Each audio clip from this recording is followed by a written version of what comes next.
les visages des uns et des autres. Nous ne voulons pas être ingrats, mais nous voulons exprimer notre reconnaissance envers notre Dieu. Alléluia.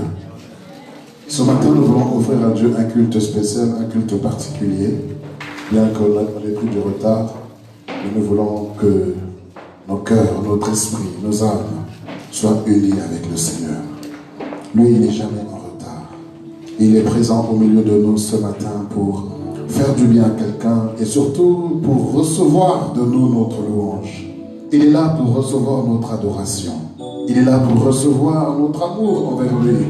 Il est là pour recevoir le sacrifice de nos lèvres qui confessent son nom qui est élevé au-dessus de tout nom.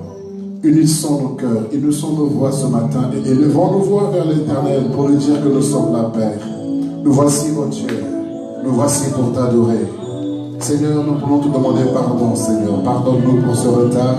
Pardonne-nous, oh notre Dieu, parce que nous voulons reconnaître, Père, que nous sommes en retard. Et en le reconnaissant, Seigneur, nous sommes opposés, oh Dieu, au retard et nous voulons nous améliorer pour mieux faire.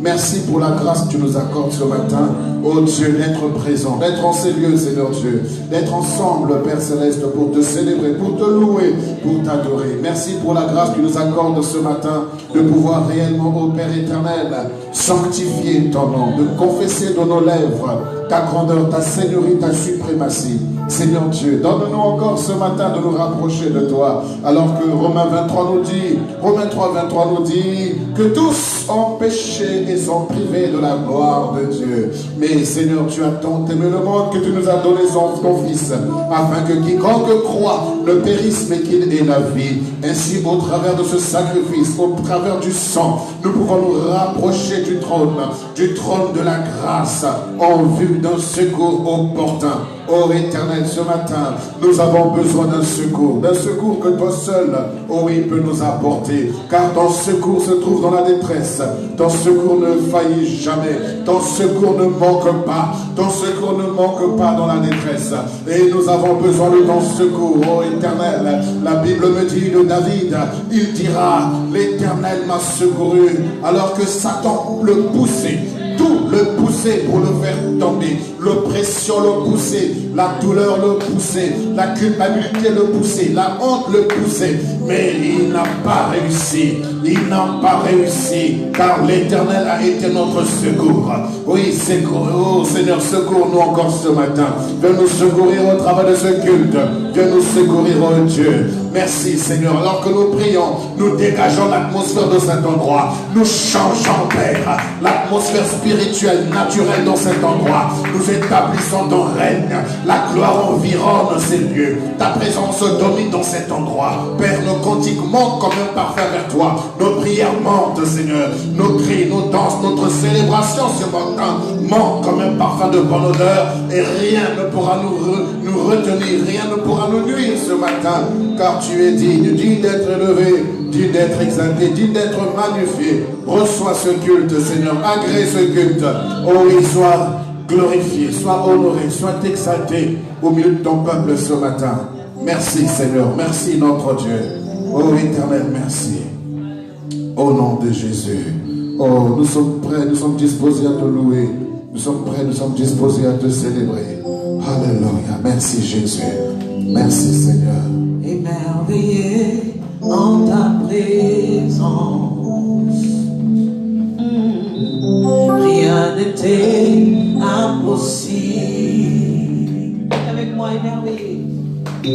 Émerveillé en ta présence, ta joie me remplit d'espérance.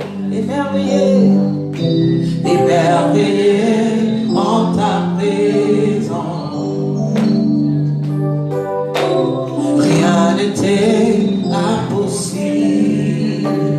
Oh, émerveillé en ta présence, ta joie me remplit d'espérance. Avec moi, émerveillé, émerveillé en ta présence,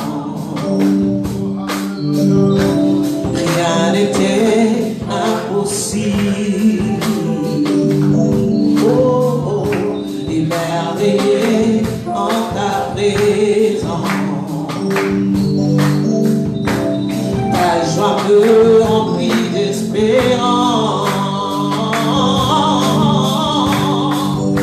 Personne n'est comme toi, Jésus. Personne n'est comme toi sur toute la terre. La personne comme toi, Jésus. Personne n'est comme toi sur toute la terre. Il n'y a personne comme toi, Jésus. Personne n'est comme toi. Tu fais de grandes choses, tes œuvres sont glorieux. Toi le Dieu fidèle, puissant et étonnant.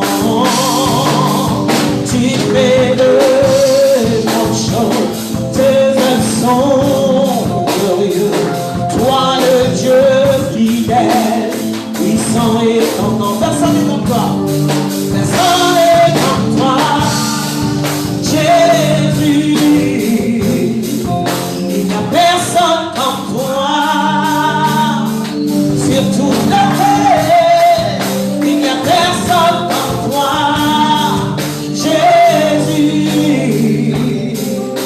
Personne n'est comme toi sur toute la terre. Il n'y a personne comme toi, Jésus. Personne n'est comme toi. Tu fais de grandes choses, tes œuvres sont glorieux. Toi le Dieu fidèle, puissant et étonnant. Tu fais de grandes choses, tes œuvres sont glorieux. Toi le Dieu fidèle, puissant et étonnant. Personne, il n'y a personne comme toi, Jésus. Personne n'est comme toi sur toute la terre. Sur toute la terre, il n'y a personne comme toi, Jésus. Personne n'est comme toi sur toute la terre. Il n'y a personne comme toi, Jésus. Il n'y a personne. Personne n'est comme toi sur toute la terre. Sur toute la terre, il n'y a personne comme toi, Jésus. Personne. Personne n'est comme toi sur la terre. Sur toute la terre, il n'y a personne comme toi, Jésus. Personne n'est comme toi sur toute la terre. Alléluia, alléluia, alléluia, alléluia, alléluia, alléluia. Oh, Seigneur, nous t'acclamons, Seigneur. Nous t'acclamons, Seigneur. Roi de mon salut, la source d'eau qui ne tarit jamais. Hosanna à l'agneau. C'est les mots de voix de tous en haut. Roi de mon salut, la source d'eau qui ne tarit jamais. Hosanna à l'agneau. Toi qui vis dans nos cœurs et nous donne la joie d'être tes élus. Hosanna à l'agneau. Toi qui vis dans nos cœurs et nous donne la joie d'être tes élus.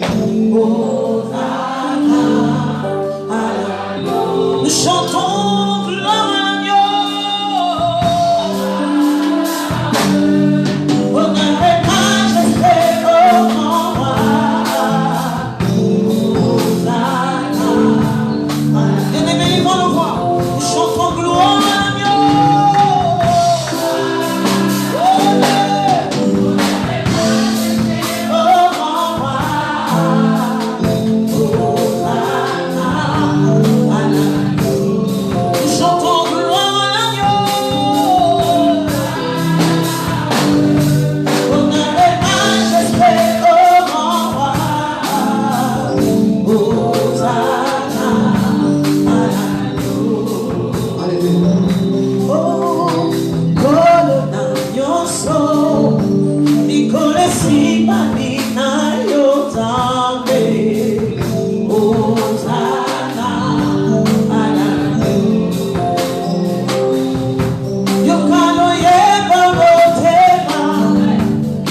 poussons des cris de joie, Jésus. Jésus, tu es le plus beau nom de tous. Est-ce que quelqu'un peut l'acclamer encore plus fort? Alléluia. Jésus, alléluia. Tu m'entends lorsque je t'appelle. Jésus, tu me relèves quand je tombe. Tu es le plus beau nom de tous. Et avec moi, Jésus, Jésus, tu es le plus beau nom de tous. Jésus, Jésus, tu m'entends lorsque je t'appelle. Et avec moi, Jésus, Jésus, tu me relèves quand je tombe. Tu es le plus beau, plus beau. Si tu es d'accord avec moi, chante encore plus fort. Oh Jésus, tu es le plus beau nom de tous. Jésus, oh, tu m'entends lorsque je t'appelle. Tu me relèves quand je tombe. Tu es le plus beau nom de tous. Et les noms comme moi. Oh Jésus,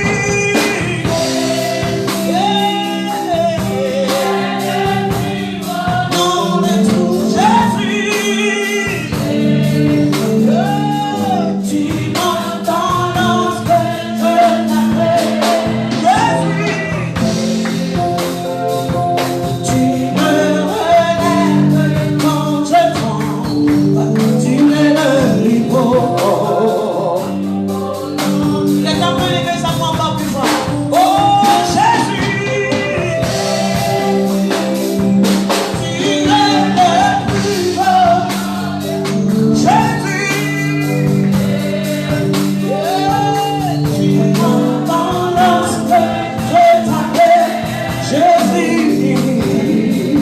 oh, quand je tombe, tu es le plus beau, plus beau. Et avec moi encore, chantons Jésus. Oh, Jésus, oh, tu m'entends lorsque je t'appelle. Jésus, tu me relèves, Seigneur. Quand je tombe, tu es le plus beau nom de tous. Nous acclamons le nom de Jésus. Alléluia. Quelqu'un peut acclamer le nom de Yeshua Mashiach, le nom qui guérit, le nom qui sauve, le nom qui délivre. Jésus, tu ne condamnes pas. Jésus, tu compatis, Seigneur. Alléluia. Tu peux encore l'acclamer, alléluia. Tu peux encore l'acclamer par un persévérant. Acclame celui qui vit à jamais. Oh, oh, oh, oh, oh. Et nous poussons des cris d'allégresse ce matin.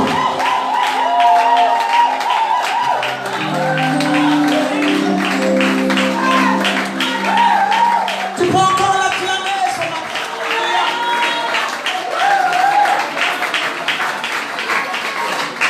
Un persévérant, est-ce que tu peux encore pousser des cris de joie pour le nom merveilleux de Jésus?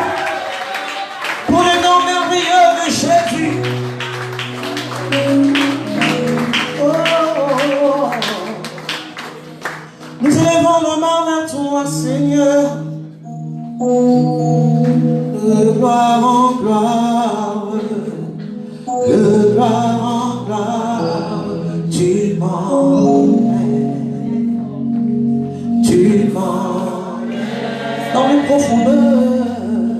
dans les profondeurs, de ta sainteté, tu m'emmènes.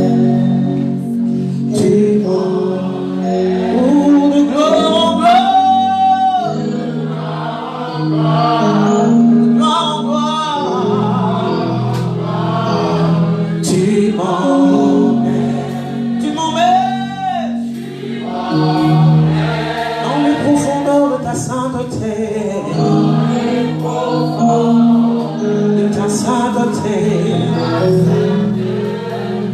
Tu m'emmènes. Bien-aimé, chante encore ce chant. Tu m'emmènes. Oh, de gloire en gloire.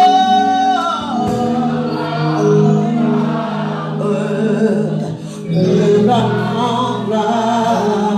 Tu m'emmènes. Tu m'emmènes. Dans les profondeurs de ta sainteté. De ta sainteté, Seigneur. Tu m'emmènes, tu m'emmènes, oh, de gloire en gloire, de gloire en gloire, tu m'emmènes. Dis encore, Seigneur, tu m'emmènes dans les profondeurs de ta sainteté.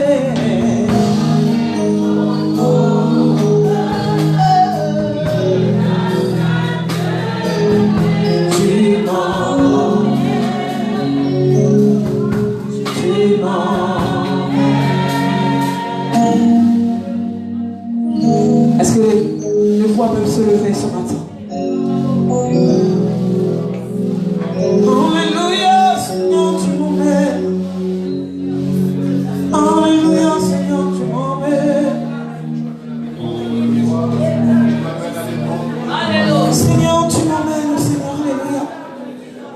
Merci pour ta divine présence au milieu de nous, Seigneur. Seigneur, nous acclamons ta présence au milieu de nous. Yoshua Meshiach, reçois nos acclamations, Jésus. Jésus, reçois nos acclamations qui montent vers toi ce matin.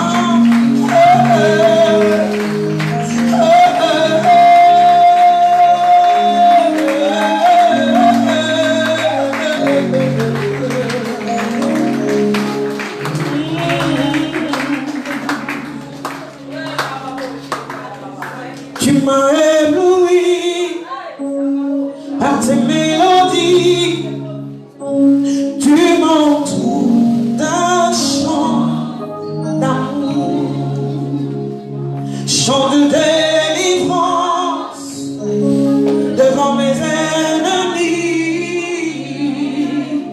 Toutes mes craintes s'enfuient. Tu m'as ébloui par tes mélodies, tu m'entoures d'un chant d'amour,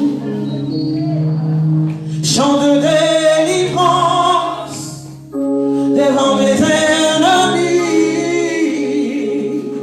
Toutes les craintes s'enfuient. Je ne suis plus esclave de la peur. Je suis enfant de Dieu. Je ne suis plus esclave de la peur. Je suis enfant de Dieu. J'entends encore plus fort. Je ne suis plus esclave. Je ne suis plus esclave de la peur. Je suis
Seigneur. Le Dieu d'Israël a un regard favorable sur ta vie. Il te pardonne. Reçois la vie de Jésus ce matin. Est-ce que quelqu'un peut pousser des cris de joie? Alléluia. Il n'y a vraiment personne comme Jésus. Regarde ton voisin. Il n'y a vraiment personne comme Jésus. Il n'y a vraiment. Regarde ton voisin. Il n'y a vraiment personne. Avec assurance. Il n'y a vraiment personne. Il n'y a vraiment personne.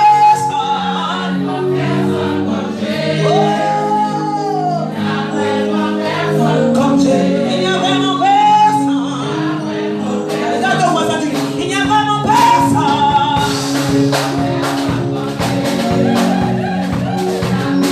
Personne comme Jésus. Regarde ton voisin. Dis-lui. Il n'y a vraiment personne. Il n'y a vraiment personne. Non, non, non, non, non, non, non, non, non, non.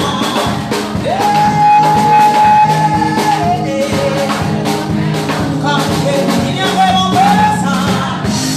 Dis avec moi. Non, non, non, non, non, non, non, non, non, non, non, il n'y a personne. Regarde ton voisin, dis-lui à ton voisin, à ton frère et à ta soeur. Il n'y a vraiment personne. Non, non, non, non, il n'y a vraiment personne. Oh, personne. Non, non, non, non, non, non, non, il n'y a vraiment personne. Je l'entends marcher, personne. Oh! Quelqu'un peut prier. Il n'y a vraiment personne. Il n'y a vraiment personne.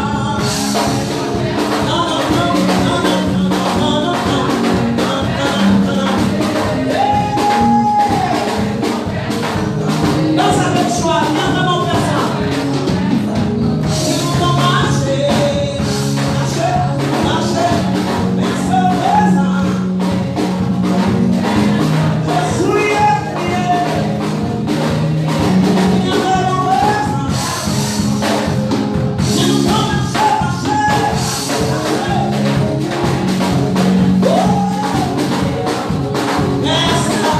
Je fouillais, ça va me connaître.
Seigneur notre Dieu.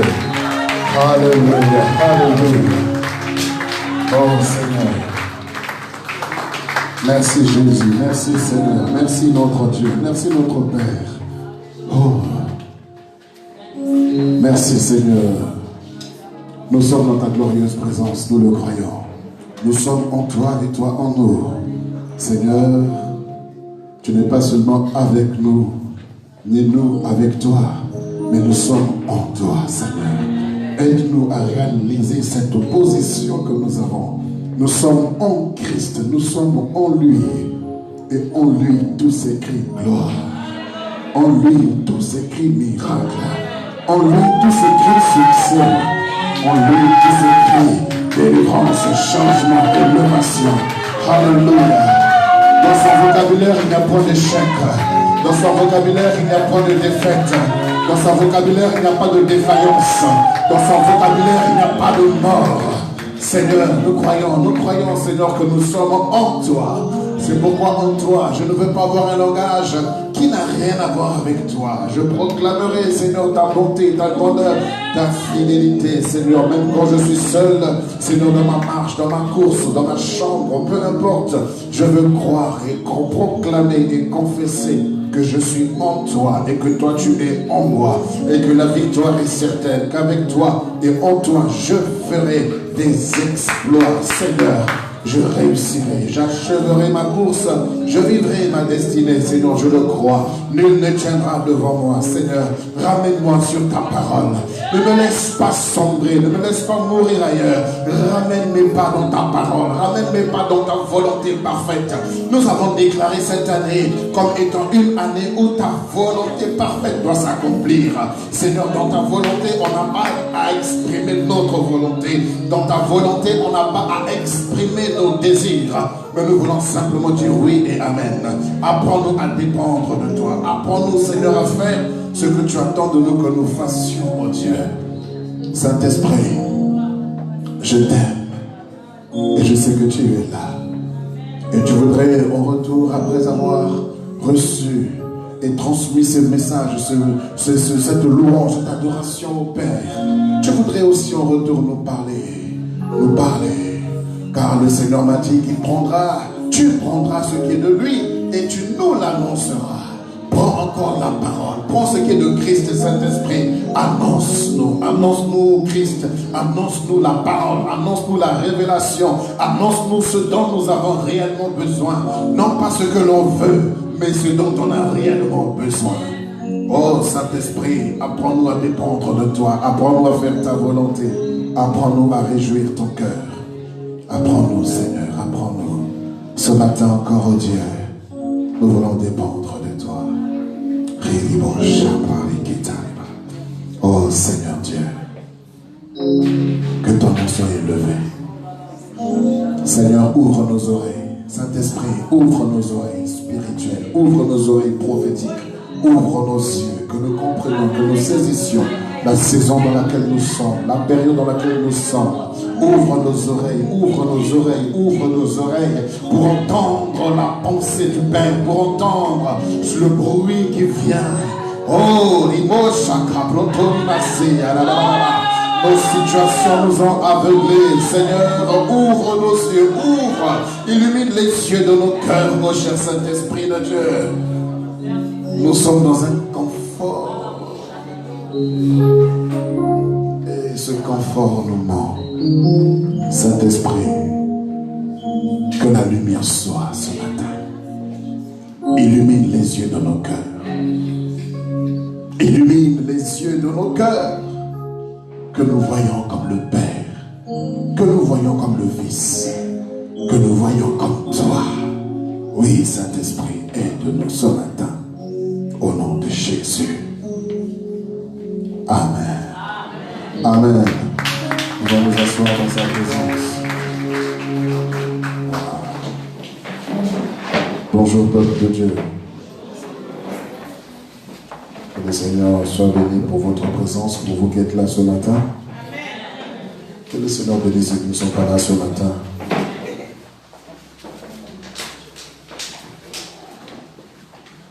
Nous allons lire quelques versets. Et ensuite, on va écouter la pensée du Seigneur. Mais je pense que nous allons plus prier ce matin. Amen. Nous allons dans le livre de 2 Rois, chapitre 4.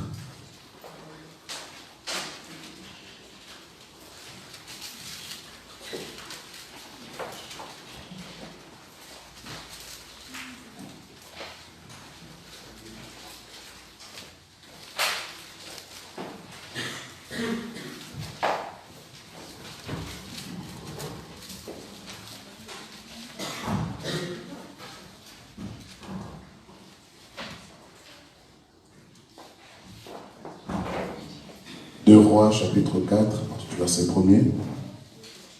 Nous y sommes. Une femme d'entre les femmes des fils des prophètes cria à Élisée en disant: ton serviteur, mon mari, est mort, et tu sais que ton serviteur craignait l'Éternel. Or, le créancier est venu pour prendre mes 2 enfants et en faire ses esclaves.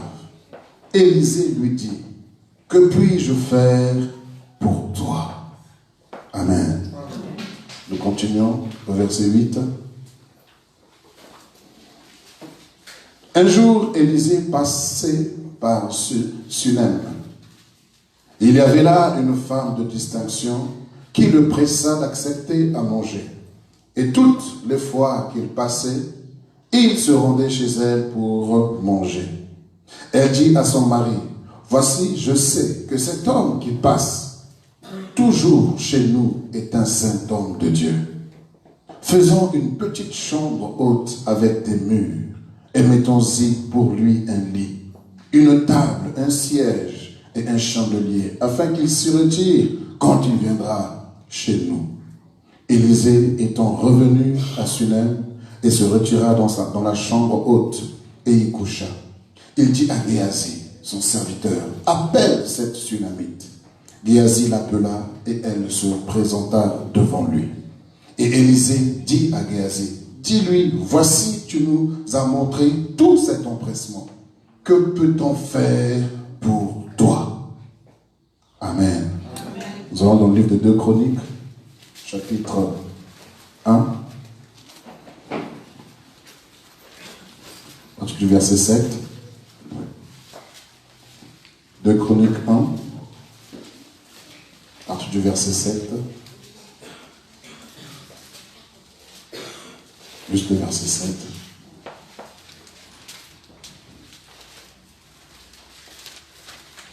Deux Chroniques chapitre 1, le verset 7. Vous y êtes? Pendant la nuit, Dieu apparut à Salomon et lui dit: demande ce que tu veux que je te donne. Amen. Amen. Ensuite, on va dans le Nouveau Testament, dans le livre de Marc, chapitre 10. Livre de Marc, chapitre 10. L'histoire de Bartimée, du verset 46.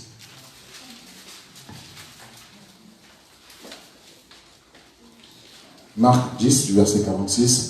Ils arrivèrent à Jéricho, et lorsque Jésus en sortit avec ses disciples une assez grande foule, le fils de Timée, Bartimée, mendiant aveugle, était assis au bord du chemin. Il entendit que c'était Jésus de Nazareth, et il se mit à crier: fils de David, Jésus, aie pitié de moi. Plusieurs le reprenaient pour le faire taire, mais il cria beaucoup plus fort: fils de David, aie pitié de moi. Jésus s'arrêta et dit: appelez-le. Ils appelèrent l'aveugle en lui disant: prends courage, lève-toi, il t'appelle. L'aveugle jeta son manteau et se levant d'un bond, vint vers Jésus. Jésus, prenant la parole, lui dit: que veux-tu que je te fasse? Amen. Seigneur, nous voulons écouter ta voix. Ouvre nos oreilles, je t'en supplie. Que quelqu'un ne sorte pas d'ici vide. Que personne ne sorte d'ici vide. Que personne ne sorte d'ici avec Seigneur, cette question que tu voudrais nous poser et que chacun y sorte avec une réponse. Merci Saint-Esprit de nous aider ce matin. Au nom de Jésus. Amen. Merci pour nous asseoir. Vous savez, nous avons un problème en tant qu'enfants de Dieu. C'est que le problème que nous avons tellement écouté des messages. Nous avons tellement écouté des paroles aussi puissantes les unes que les autres. Ceci encore plus puissantes les unes après les autres. Nous avons écouté des enseignements, mais malheureusement, je ne sais pas si c'est propre à l'homme, l'oubli ou la négligence viennent détruire ou ronger ces messages que nous écoutons. Et aussi longtemps que la parole de Dieu ne se fait pas chair dans ta vie, cette parole restera simplement une théorie pour toi. Cette parole sera simplement comme un feu de paille pour toi. Aussi longtemps que la parole ne se fera pas chair en toi, tous les messages que tu pourras écouter feront simplement effet d'un feu de paille. Vous savez, le feu de paille est très impressionnant, mais il ne dure pas longtemps.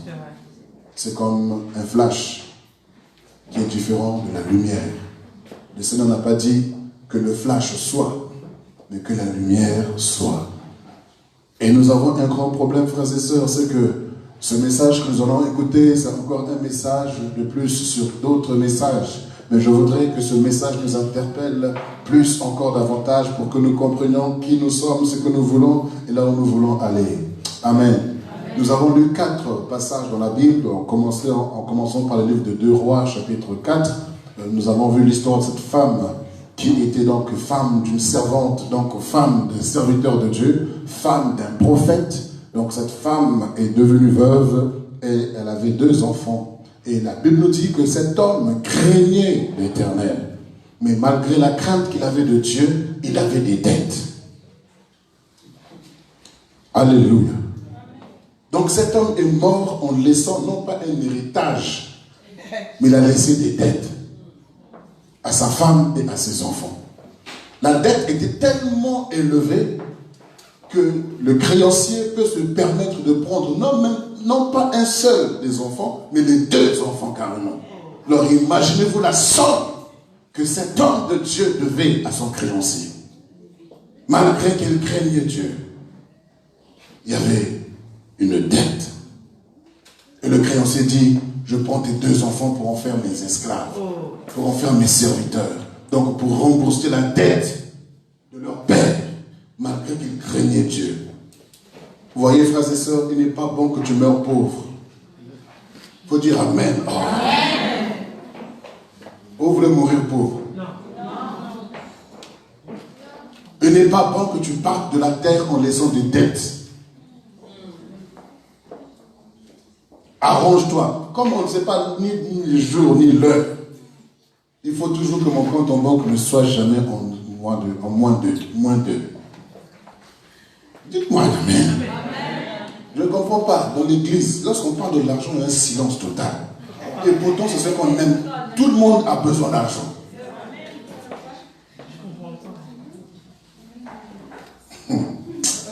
Il y a d'autres sujets, mais je ne veux pas parler des autres sujets que les hommes aiment, mais quand on parle de ça, il y a silence.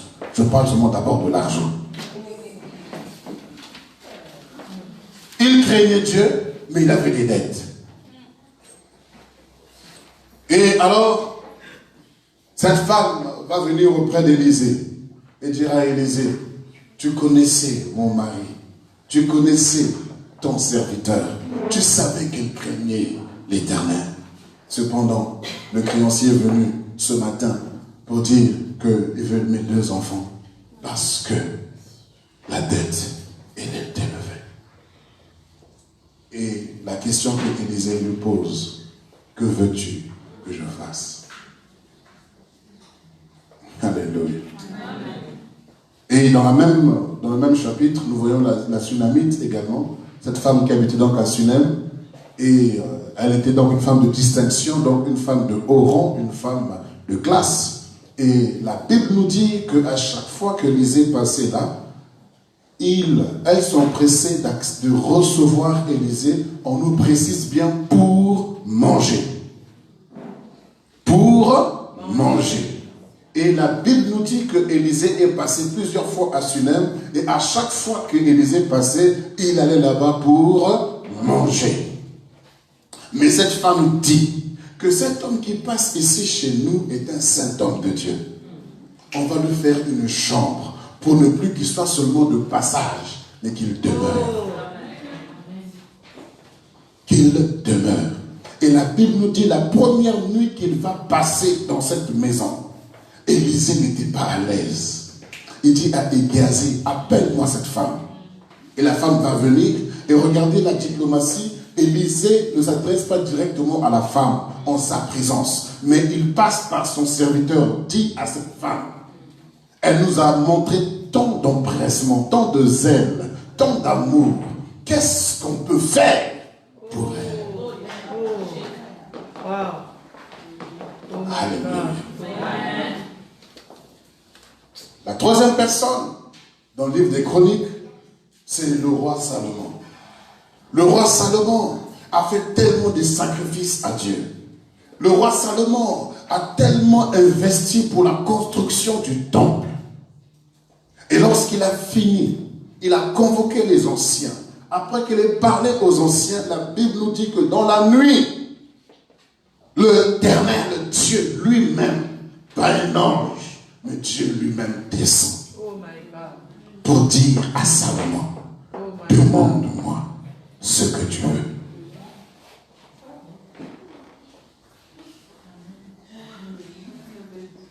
Une quatrième personne, l'histoire de Bartimée. Jésus n'est plus au ciel, comprenez-moi bien, il est venu sur terre, Dieu sur terre, marchant parmi les hommes, et il y avait un homme qui était assis au bord du chemin, vous connaissez l'histoire, aveugle, mendiant, pauvre, tout ça, médiocre, minable, manquant de tout. Et il avait simplement entendu parler de Jésus. Et il va se mettre à crier, fils de David, aie pitié de moi. Alors plusieurs vont se lever pour le faire taire, mais il va crier davantage, fils de David, aie pitié de moi. Alors Jésus va s'arrêter, il va dire encore par l'intermédiaire de ses disciples, appelez-le.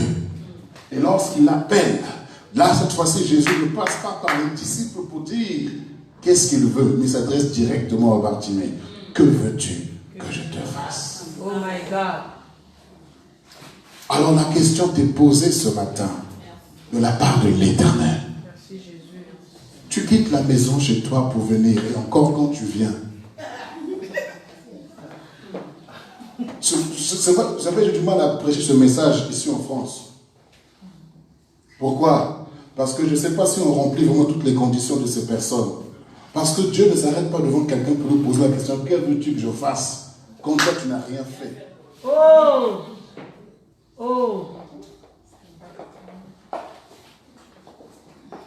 Mais comme c'est le Seigneur qui m'a dit de dire ça, Faut dire.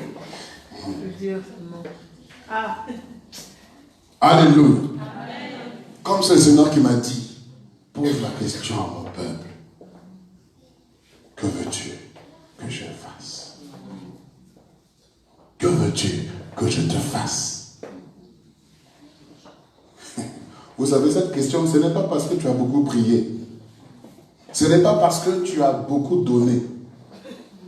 Mais c'est parce que tu as beaucoup murmuré. Oh! Parce que tu t'es plaint.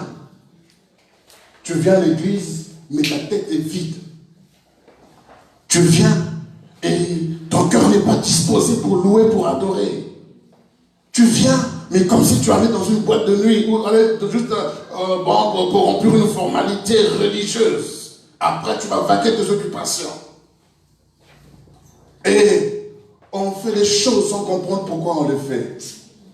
On va à l'église, on cherche le Seigneur sans pourtant comprendre pourquoi est-ce qu'on le cherche. Vous voyez, Bartimée, il savait pourquoi il criait. Il y a des gens de l'église qui ne savent même pas pourquoi ils prient. Ils ne savent même pas pourquoi ils adorent. Ils ne savent même pas pourquoi ils célèbrent Dieu. Ils ne savent même pas pourquoi ils louent Dieu. Et encore s'ils le font. Ils ne savent même pas pourquoi ils donnent des offrandes à Dieu. Ils ne savent même pas pourquoi ils donnent la dîme à Dieu. Et encore, si ils le font. Mais il est normal que dans un moment donné de ta marche, que le Seigneur lui-même te pose la question.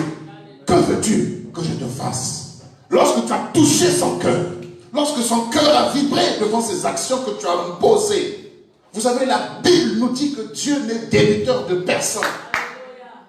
Lorsque tu donnes à Dieu, Dieu dit non, non, non, non, non, je ne peux pas dormir avec cette dette. Qu'est-ce que je peux faire pour cet homme? Alléluia. Continuez à venir à l'église sans comprendre pourquoi vous venez à l'église. Continuez de prier sans comprendre pourquoi vous priez. Continuez de chanter sans comprendre pourquoi vous chantez. Continuez à donner à Dieu sans comprendre pourquoi tu donnes. À un moment donné, tu vas te fatiguer. Tu vas te rendre compte que tu fais ces choses, mais tu vis comme un homme qui ne connaît pas le Seigneur. Oui, c'est vrai. Tu continues à boire, tu continues à fumer, tu continues à insulter les gens, tu continues à draguer, tu continues à aller au boîte de nuit, tu continues à regarder des choses bizarres à la télévision, tu continues à avoir des conversations bizarres avec les gens. Pourquoi? Parce que tu fais des choses sans comprendre pourquoi tu les fais. Quand tu fais des choses sans les comprendre, sans saisir l'objectif, le but pour lequel tu le fais, tu ne sauras même pas comment te préserver de tout ce qu'il y a à l'extérieur. Lorsque vous n'avez pas d'objectif, vous ne pourriez rien atteindre du tout. Vous savez, le pasteur Albert qui est arrivé de la Côte d'Ivoire, et avec Chaya, on roule dans la voiture, on est en train de rouler, et Chaya fait remarquer au pasteur, il dit, tu vois, papa, il dit, tonton, tu vois ici, en France, il y a des panneaux partout, et on sait où on va. Mais chez vous, à Abidjan, il n'y a pas de panneaux. Vous roulez seulement comme ça, vous roulez, vous ne savez même pas où vous allez.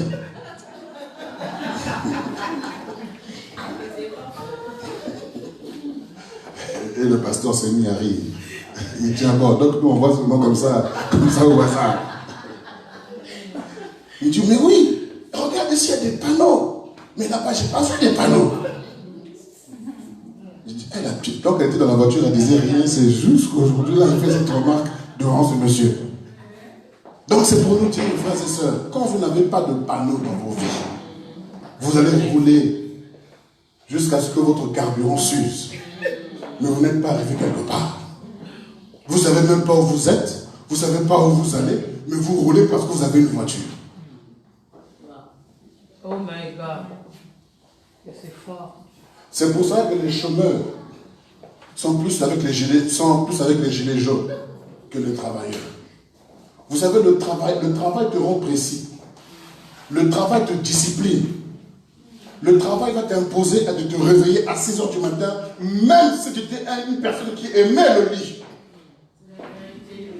Le travail va te discipliner. C'est pourquoi le Seigneur dit, le précieux trésor de l'homme, c'est l'activité. Lorsque tu es sans activité, tu auras une voiture, mais tu ne sauras même pas quoi faire avec la voiture. Tu vas juste pour l'acheter la baguette, tu vas prendre la voiture. Juste tout ça pourquoi? Pour écouter la musique dans la voiture.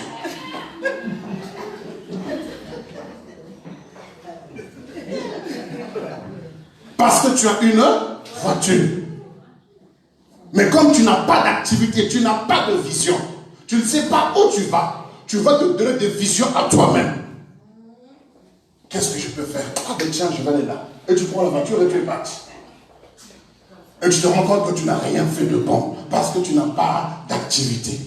Mais quelqu'un qui travaille, même quand le réveil sonne, tu es fâché, mais tu n'as pas le choix. Pourtant, le patron n'est pas dans ta maison, mais au travers du réveil, tu vois le patron. Toi-même, tu cours comme si on te donnait des fouets pour vite te brosser les dents, vite te laver le visage, comme si on te fouettait. Parce que tu as signé un contrat pour dire que tu commences à 8 h. Débrouille-toi, d'où tu viens, on ne sait pas. Ce que tu vas faire avant d'arriver, on s'en fiche. Mais nous, tout ce qu'on veut, tu arrives à 8 h. Oh my God. Mais regardez, quand il s'agit du Seigneur notre Dieu, on prend Dieu comme si c'était un gamin ou un barbu qui n'a plus de dents. Un vieux qui est devenu aveugle. On prend Dieu comme un monsieur qui est fatigué, qui n'en a rien à faire. Comment le culte ne vous impose pas de vous lever à l'heure, de vous précipiter pour être à l'heure? C'est que vous faites les choses sans comprendre pourquoi vous les faites. Vous ne savez pas même le fait d'arriver à l'heure. C'est une offrande que vous donnez à Dieu. Mais quand vous arrivez en retard, c'est une offrande chétive que vous donnez à Dieu. Une bête malade. Parce que tu arrives à l'heure. Et encore, personne parmi vous commence à 11h du matin chez vous. Encore, pour ceux qui ont peut-être les horaires de l'après-midi. Mais quand tu commences à 8h, c'est pas 11h que tu arrives. Alors maintenant le culte commence à 11h, mais les gens qui arrivent à 11h30 à midi. Tout ça parce que tu ne sais pas ce que tu veux. C'est clair. Mais Bartimée lui pose la question. Que veux-tu que je te fasse? En d'autres termes, quelles sont les raisons pour lesquelles tu cries? Quelles sont les raisons pour lesquelles, malgré qu'on t'a fait taire, tu as crié plus fort? Qu'est-ce qui te motive? Qu'est-ce qui te pousse à crier comme ça mon nom? Que veux-tu que je te fasse?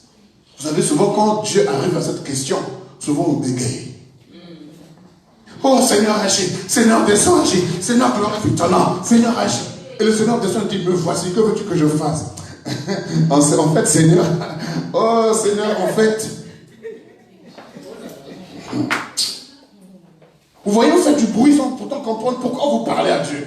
Vous priez sans comprendre pourquoi vous priez. Et le Seigneur m'a posé la question ce matin. Que veux-tu que je te fasse? J'ai répondu à la question que le Seigneur m'a posée. J'ai dit simplement, Seigneur, stabilise-moi. Stabilise-moi dans ta parole. Stabilise-moi dans ta présence. Stabilise-moi dans la sainteté. Stabilise-moi dans la crainte de ton nom. Stabilise-moi dans mon ministère. Stabilise-moi dans mon appel. Stabilise-moi dans les relations que tu m'as données. Stabilise-moi. Parce que tu es alpha et oméga. Tu ne changes pas. Tu es le même hier, aujourd'hui et éternellement. Qu'il vente, qu'il pleuve, qu'il neige, tu es le même. Seigneur, stabilise-moi afin que je ne change pas, que je ne sois pas vacillant, que je ne puisse pas tanguer à gauche et à droite. Mais quelles que soient les situations, que je reste le même comme toi. Je n'ai pas demandé l'or, l'argent, quoi que ce soit. Dans la stabilité, il y a l'argent. Alléluia. Tu dois savoir pourquoi tu pries. Et quand tu pries, tu sais, l'objectif, c'est la soif qui t'anime. Le désir qui t'anime de vouloir chercher Dieu tous les jours. Quand vous n'avez plus cette soif-là, c'est que quelque part, ou alors vous pensez que Dieu vous a déçu, ou alors Dieu vous a exaucé. Et donc vous n'avez plus rien à faire jusqu'au prochain problème, au prochain carrefour.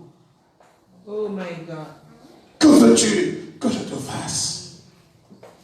Dans la Bible que nous avons lue, là, toutes ces personnes dont on a donné l'exemple ici, ou tous les versets qu'on a lus, ces personnes ont posé un acte avant.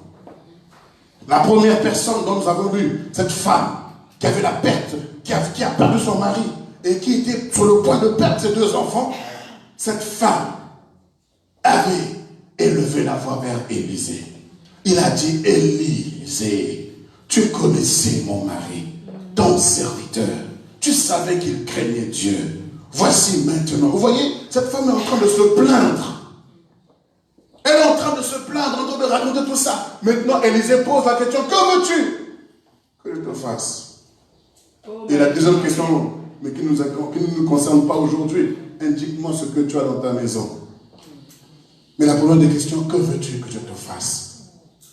Parce que Dieu, tu veux que Dieu agisse, mais tu veux que Dieu fasse quoi? Qu'est-ce que tu attends de Dieu? Tu dois répondre ce matin, tu attends quoi de Dieu? Qu'est-ce que tu voudrais que le Seigneur fasse pour toi? Non, déjà c'est pour moi. Non. Il ne faut pas voler, ça c'est pour moi. Alléluia. Tu as certainement des besoins. Vous voyez, quand vous n'avez aucun objectif, vous allez répondre comme l'Éternel a dit, comme David a dit. Vous allez chanter le psaume 23, l'Éternel est mon berger, je ne manquerai de... Là, c'est David qui a dit. Et toi, tu dis quoi? Donc, toi, tu es dans la vallée comme David? Tu n'es pas dans la vallée. Dis ce matin, qu'est-ce que tu voudrais que le Seigneur fasse pour toi? Vous allez vous rendre compte que par votre réponse, vous êtes enfant, vous êtes mature. Parce que si je pose la même question aussi aux enfants, vous allez voir qu'ils vont vous dire hey, je veux des bonbons, je veux des Kinder, je veux aller au parc Astérix, je veux tout cela. Parce que ce sont des enfants. Mais vous, ça je vous pose la question. Vous allez dire quoi au Seigneur? Vous allez dire quoi? Je veux un travail qui va me donner beaucoup d'argent, après qui me permet de voyager, après, quoi? Non, c'est trop enfantin. Dieu ne peut pas exaucer des tels bébés. Mais regardez Bartimée, il lui pose la question. La Bible nous dit bien avant, c'est pas pour rien qu'on précise qu'il était aveugle et qu'il était mendiant. Donc quand on dit mendiant, c'est qu'il est pauvre. Mais maintenant, le Seigneur nous pose la question, qu'est-ce que tu veux que je fasse? Bartimée aurait pu dire, tu me poses la question, mais la liste est longue, tiens pas bien. Je veux un nouveau costume. Je veux une voiture, je veux une villa. Il faut que ces gens de Jéricho comprennent qu'ils sont trop blagués avec moi. Ceux qui passaient et qui mettaient des pièces dans mon bol doivent voir que moi aussi, je suis le fils de l'honneur. Non, il n'a pas dit tout ça. Il a dit que ce sont des enfantillages. Si moi je crie, si malgré que les gens m'empêchent de crier, mais je crie encore plus fort, la raison qui me pousse à crier, c'est que je veux recouvrer la vie. Je veux voir. Que je sois pauvre, c'est pas grave pour lui, mais je veux voir. Que les gens se moquent de moi ou pas, mais ce que je veux voir. Même si les gens ne croient pas moi, les gens m'abandonnent, mais ce que je veux voir. Même si je dois quitter Jéricho, mais le plus important que je recouvre la vue. Bartimée savait ce qu'il voulait. Est-ce que les enfants de Dieu aujourd'hui savent ce qu'ils veulent? Est-ce que tu sais ce que tu veux réellement? C'est pourquoi tu pries sur tout, tu pries pour tout. Et tu pries pour tout et tu pries pour rien du tout. Parce que ta prière n'est pas ciblée. Ta consécration n'est pas ciblée. Bartimée a tout fait, il a tout canalisé dans l'objectif de recouvrer la vue. Quand tu veux chercher quelque chose de la part de Dieu, donc tout le reste t'importe. Tout ce que tu veux, c'est d'atteindre l'objectif. Si vous n'avez pas d'objectif, vous allez vous égarer. Alléluia. Seigneur, stabilise-moi. Je veux que tu me stabilises dans mon ministère. Quand j'arrive ici, je vois, il faut ramener les pianos, il faut ramener la batterie. Je dis, ça, c'est pas la stabilité. Ça, ce n'est pas la stabilité. Et je sais que Dieu m'a donné un message. Je sais que Dieu m'a appelé. Je sais que j'ai une grande vision qui me vient de la part de Dieu. Mais je ne peux pas l'exercer dans de telles conditions. C'est de la boue, c'est pas possible. Il faut que je sois stable. Et ça, je fais tout pour que Dieu m'exauce dans mon cri.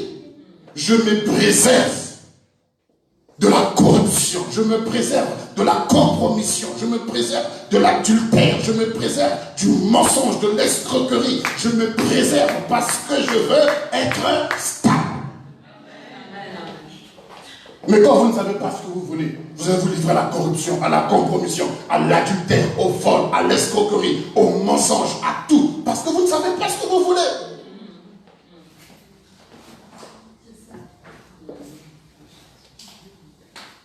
Qu'est-ce que vous voulez que Dieu fasse pour vous? La deuxième femme, la Sunamite, elle n'avait pas élevé la voix vers Dieu. Elle n'a pas prié. Mais elle, sa prière, c'était par des actes. C'est pourquoi la Bible nous parle de 3 catégories. Ne vous inquiétez de rien, mais en toute chose, faites connaître à Dieu vos besoins au travers, par les prières, ensuite les supplications, ensuite les actions de grâce.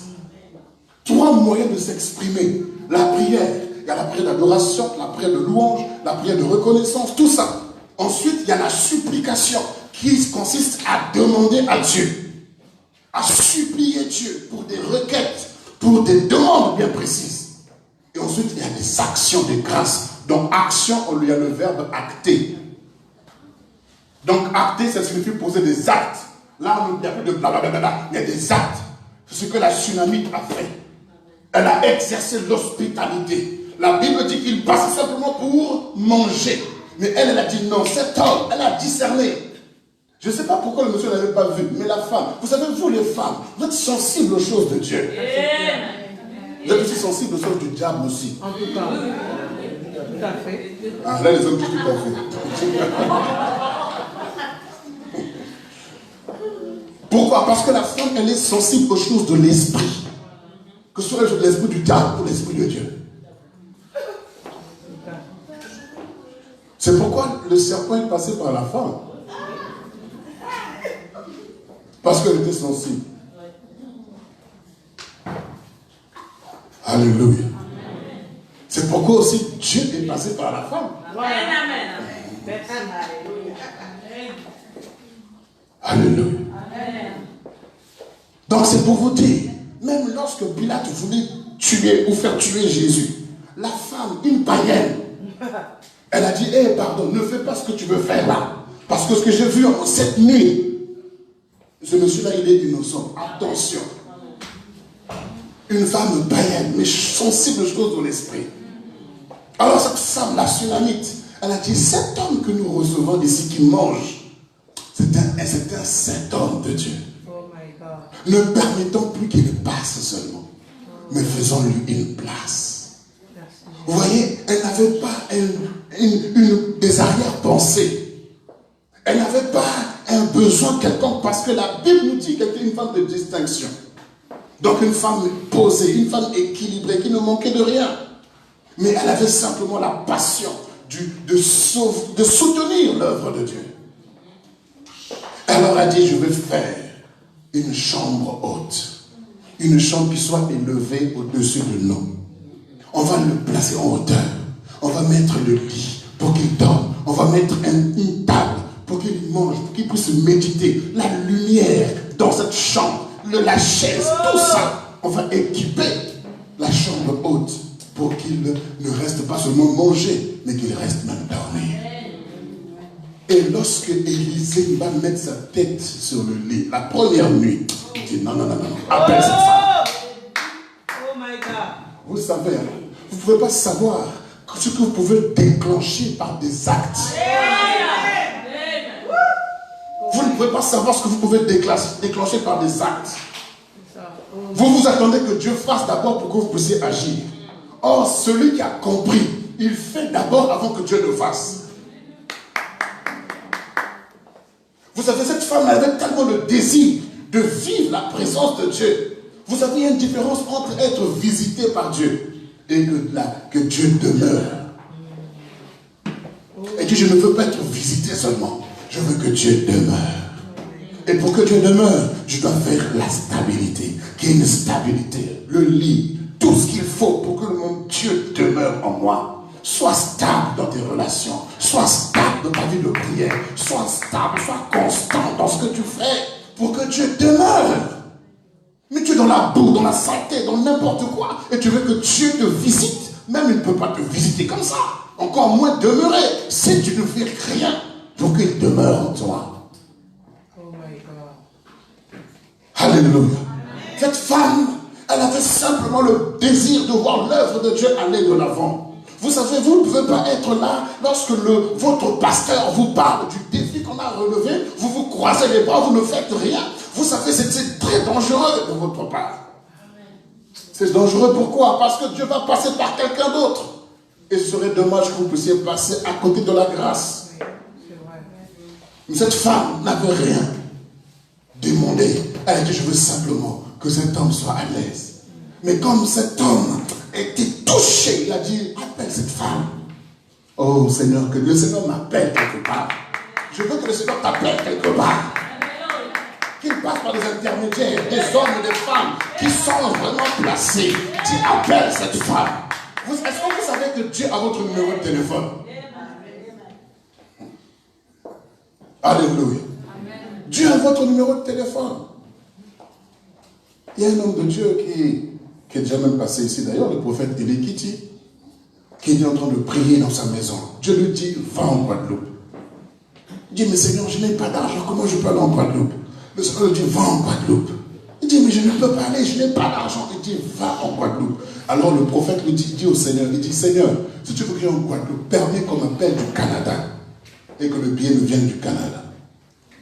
Et il ne connaît personne au Canada. À peine, il ne finit même pas la prière que son téléphone sonne. Un numéro du Canada. Et la femme dit, oui, mais je ne sais pas pourquoi, mais on m'a demandé de vous appeler. Wow. Et il dit, mais je suis serviteur de Dieu. Dieu me demande d'aller au Canada et je n'ai pas le moyen d'aller au Canada. Ah bon? Écoutez, je vous rappelle dans 5 minutes. Et la femme a appelé aux États-Unis. On lui a envoyé le billet pour la Guadeloupe. Alléluia. Dieu est capable de le faire. Dieu est capable. Dieu est capable.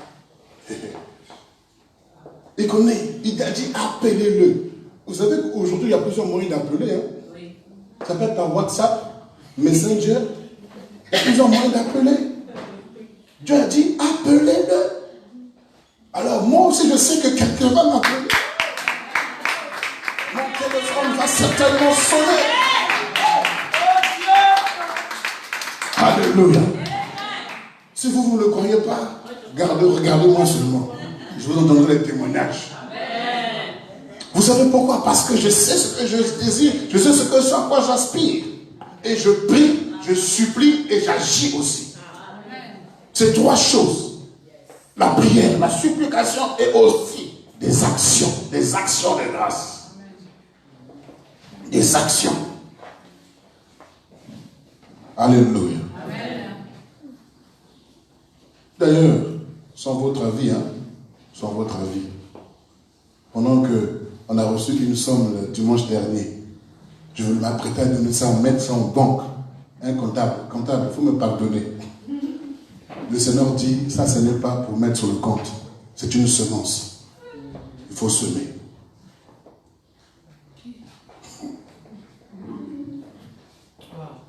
Il faut semer. Alors, je dis, Seigneur, quel terrain? Et il m'a donné les terrains. Donc, vous voyez, ce n'est pas seulement la prière. Il y a des salaires qui sont des semences ici. Je ne dis pas, sinon on va dire que le pasteur est devenu escroc. Seigneur, toi-même appelle-les. Parce que moi, quand je vais les appeler, on va dire que je suis escroc. Appelle-les. Non, je vous assure, la parole de Dieu est la vérité. Vous savez pourquoi on n'expérimente pas? Parce que personne ne veut la mettre au défi. Personne ne veut. Vous voulez seulement que les choses vous viennent du ciel. Mais vous ne voulez pas provoquer. Qui d'entre vous peut aller là dehors chercher à cueillir des fraises ici? Allez-y dans l'herbe là. Est-ce que vous pouvez trouver des fraises? Pourquoi? Mais dites-moi pourquoi. Voilà. Personne n'a semé quelque chose pour... Mais comment vous voulez aller prendre des fraises là-bas alors que personne n'a semé? Est-ce que vous êtes des semeurs ou des consommateurs seulement? Si vous êtes des semeurs, priez le Seigneur Dieu. La Bible dit que le semeur sortit pour... Mais vous êtes des consommateurs pour aller consommer. Le consommateur sorti pour aller consommer. Quand tu sors avec ta carte bleue, tu sors avec ton portefeuille, tout ça, ton chéquier, le consommateur sorti pour aller consommer.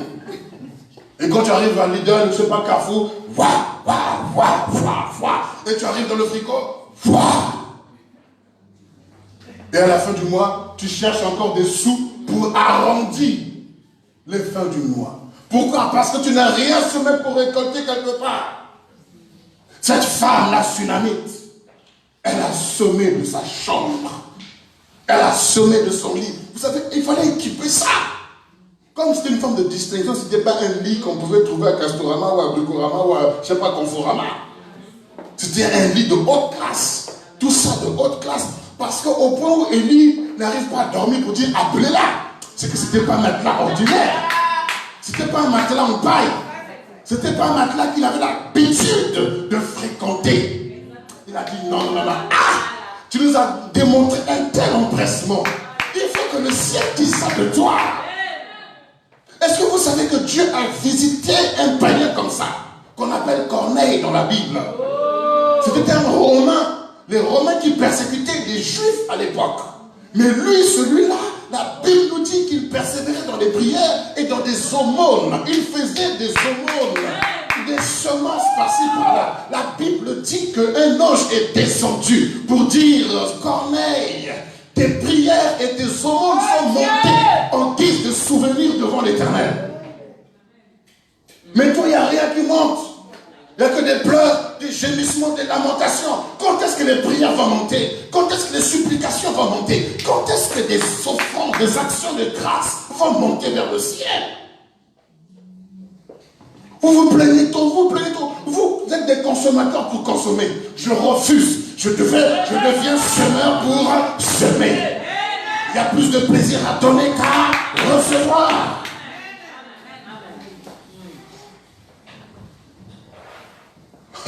Le consommateur qui ne fait que consommer, à la fin pour vider, il doit aller dans des salles de fitness. Vous allez tous dans des salles de sport parce que vous êtes des consommateurs pour... dites non.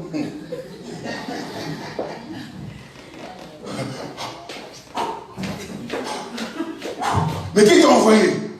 Je suis un consommateur.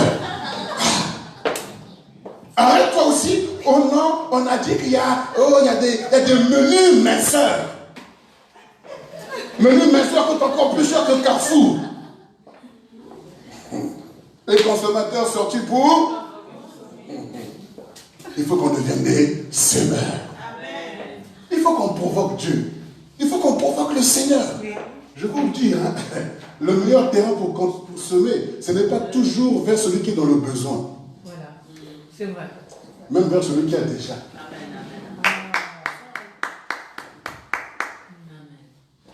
Vous vous dites que celui qui a déjà n'a pas besoin. Mais vous savez, il y a des gens qui ont, mais qui n'ont jamais eu le privilège de recevoir quelque chose comme cadeau. Oh my God. Il y a des gens qui, quand ils partent en Afrique, je les ai vus dans la délégation, des larmes coulent.